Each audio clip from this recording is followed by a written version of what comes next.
आमच्या चॅनलवर स्वागत आहे। आज आपण बनवणार आहोत आषाढी स्पेशल उपवासाचा पदार्थ आणि तोही एकदम म्हणजे आपण साबुदाणे वगैरे भिजत घालायची काहीच गरज नाहीये। आयत्या वेळेस आपण बनवू शकतो असा हा पदार्थ आहे, तो आहे साबुदाण्याची वडी। चला तर आपण बघूया साबुदाण्याची वडी कशी बनवायची ते। चला तर आपल्याला साहित्य सुद्धा एकदम कमी लागते।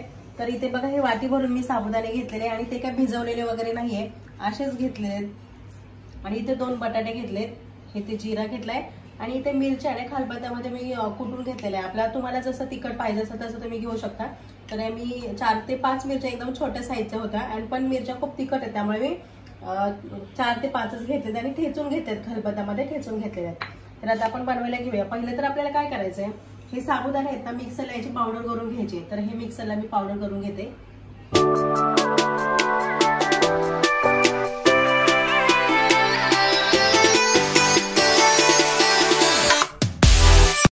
तर बघा आपले साबुदाणे बारीक करून झालेले आहेत, अशा पद्धतीने बारीक करायचे आहेत।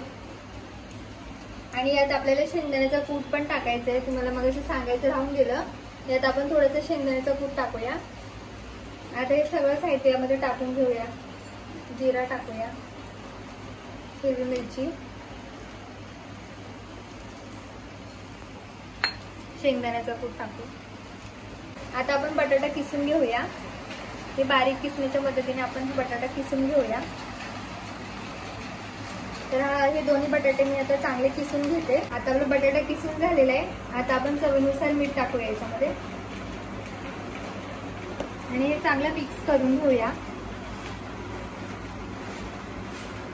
हे साहित्य पूर्ण एकजीव करायचं सगळं। तर याचा मी आता एक गोळा बनवून घेते, नंतर तुम्हाला दाखवते। तर पीठ मळताना आपल्या गोळा बनत नसेल तर थोडंसं पाणी घ्यायचं, थोडं थोडं करून पाणी टाकूया आणि याचा गोळा तयार करून घेऊ। बघा आपला गोळा तयार करून झालेला आहे। आता आपण यातून एक छोटासा गोळा काढू आणि तो थापून घेऊया। तर हा गोळा मी हातावरती थोडासा असं प्रेस करून घेते। त्याला चांगलं पाणी लावायचं आणि आता आपण पळपटाला पण पाणी लावून घेऊया आणि याच्यावरती पाण्याचा हात घेऊन थापून घेऊया। याच्या कडा असे निघतात त्यामुळे बाजूने असा हात लावून त्याला थापून घ्यायचं। कडा दाबायच्या त्याच्या।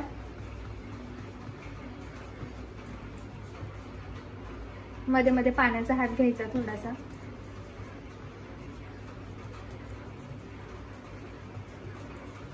अशा पद्धतीने मी हे, तर आपली पोळी थापून झालेली। आता आपण हे कापून घेऊया।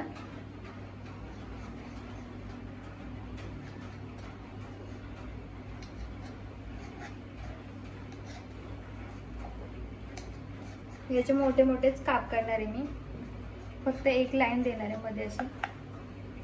त्या चाकूच्या मदतीनेच आपल्याला हे काढून घ्यायचं आहे असं। बघा अशा पद्धतीने हे सगळं आता मी काढून घेते, नंतर तळून दाखवते।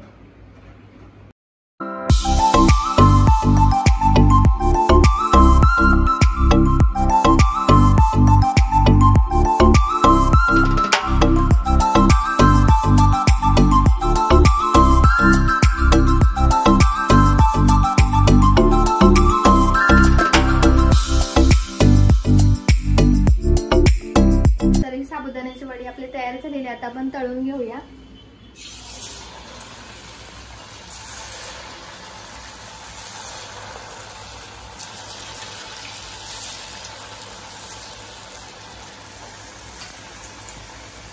चांगले लालसर तळून घ्यायचे आपल्याला।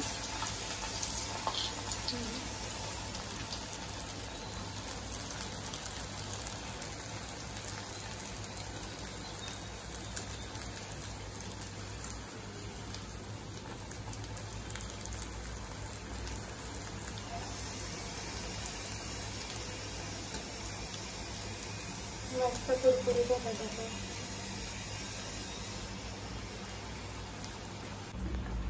तर हे बघा आपली वडी लालसर अशी तळलेली आहे। आता आपण ही काढून घेऊया। अशा प्रकारे आता मी बाकी सगळे तळून घेते। मस्त कुरकुरीत झालेले आहेत आपल्या वड्या। आता मी बाकी सगळे तळून घेते.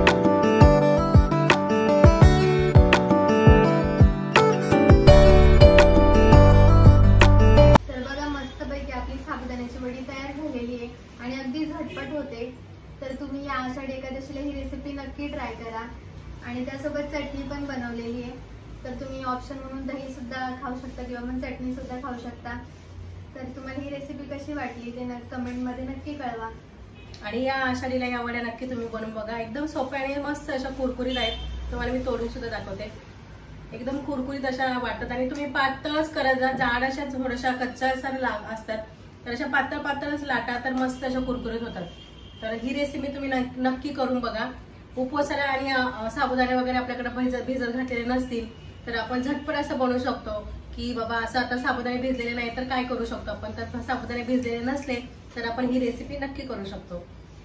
तर व्हिडिओ आवडला असेल तर व्हिडिओला लाईक करा, शेअर करा आणि चॅनलला सबस्क्राईब करा. थँक्यू.